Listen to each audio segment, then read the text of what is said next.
Assalomu alaykum. Bugun biz beadvice.uz portali haqida gaplashib o'tamiz. Beadvice.uz portali bu biznesga oid portal hisoblanib, ya'ni biznesga doir barcha maslahatlarni berish imkoniyatiga ega portal hisoblanadi. Men hozir bu portalni barcha imkoniyatlari haqida tushuntirishga harakat qilaman. Xo'p, bu portal ko'plab qulayliklarni o'z ichiga oladi. Xo'p, bulardan ya'ni O'zbekistonni kashf etish, ya'ni O'zbekistonni rivojlantirish maqsadida turli xil biznesga doir yangi tadbirkorlar uchun maslahatlar berish, ya'ni biznesga doir barcha yangiliklar, biznes indikator, ekspert, top 10 savollar, ya'ni jismoniy va yuridik shaxslar tomonidan berilgan top 10 savollar. Hop, bu portal orqali yoki o'sha ishonch telefonlari orqali biznesga doir maslahatlarni olishimiz imkoniyatiga ega bo'lamiz. Bu portalimiz ham boshqa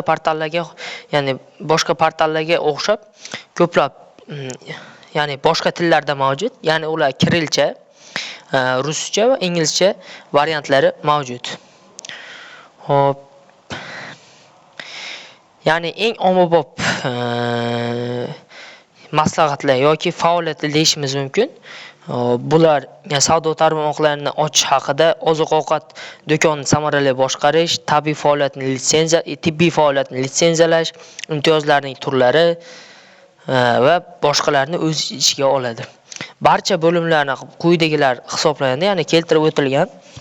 Biznesni yuritishga doir, biznesni boshlashga, nizolarni hal etish, yoki biznesni tugatish, har xil imtiyozlar olish yoki biznesingiz ustidan nazoratlarni olib borish, yoki o'sha investorlar uchun qo'llanma yoki litsenziya, ruxsatnoma, xabarnoma yoki davlat xizmatlari qo'llanmalari, soliq, bank doir barcha bo'limlarni o'z ichiga qamrab oladi. Hop, ya'ni biznesga doir bu yerda jismoniy va yuridik shaxslar uchun maqolalar mavjud bu bo'limda. Hop, keyingi bo'limda biznesni boshlash, ya'ni yangi jismoniy tadbirkorlikni boshlamoqchi bo'lgan shaxslar uchun bo'lim tashkil etilgan bo'lib, ya'ni bular 3 turga bo'linadi. Investor, startap loyihalar, investitsiya. Ya'ni misol uchun o'sha biznesingizga investor kerak bo'lsa, qanday qilib investorlarni jalb qilish, ularni tadbirkorligingiz, ya'ni ular bilan shartnoma qilish bo'yicha maslahatlar olish. Ikkinchi startap loyihalar. Agar shu biror bir kishi biror bir biznes bilan shug'ullanmoqchi bo'lsa, bu yerda bir necha startap loyihalar keltirib o'tilgan. Keyingisi investitsiya. Masalan, siz biror bir korxona, tashkilot yoki shunga o'xshash jarayonlarga investitsiya qilmoqchi. Keyingi bo'lim imtiyozlar bo'limi. Nogironligi bo'lgan shaxslar uchun qanday imtiyozlar berish, yoshlar uchun, ayollar uchun, nafaqadagi fuqarolar uchun qanday imtiyozlar berish bo'yicha ham ma'lumotlar keltirib o'tilgan. Hop, davlat xizmatlaridan foydalanish tartibi bo'yicha bir nechta video kontentlar mavjud. Litsenziya, o'zini band qilish afzalliklari yoki tadbirkorlar uchun biznesga doir barcha savollarga javob beruvchi video kontentlar mavjud. Bizning foydalanuvchilarimiz nima deyishadi? Ya'ni qarorlar mutaxassislar tomonidan qabul qilinadi. Biz yuqori sifatli xizmatlar kafolatlaymiz degan jumlalar keltirib o'tilgan. Bu yerda bu saytdan foydalangan shaxslar tomonidan otsivlar qoldirilgan. Buni ko'rishimiz mumkin. Top 10 savollar, ya'ni shaxs insonlar tomonidan top 10 ta kerakli bo'lgan savollar va ularga javoblar keltirib o'tilgan bu bo'limda. Bu platformaning umumiy statistikasi mavjud. Murojaatlar jami 457 dan tashkil etadi. Javob kutmoqda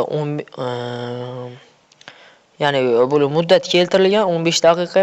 Ekspert onlayn 2 kishi, javoblar bugun 0 tani tashkil etadi. Barcha maqolalar 790 ta tashkil etadi.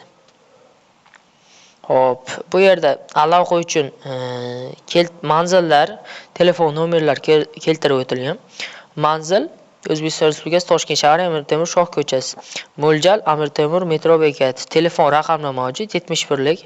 207 va ishonch telefon raqami, ya'ni qisqa raqam 1148. Bu portaldan, ya'ni portalning email pochtasiga yozish orqali siz qiziqtirgan savollar yoki maslahatlarni olishingiz mumkin. Foydali manbalar: O'zbekiston Respublikasi Prezidentining rasmiy sahifasi, hukumat portali, huquq axborot portali va qo'shimcha va hokazolar. Ilovalar ham mavjud. Android va iOS sistemasida ishlovchi barcha qurilmalar uchun ham bu BAdvice.uz ilovasi yaroqli hisoblanadi.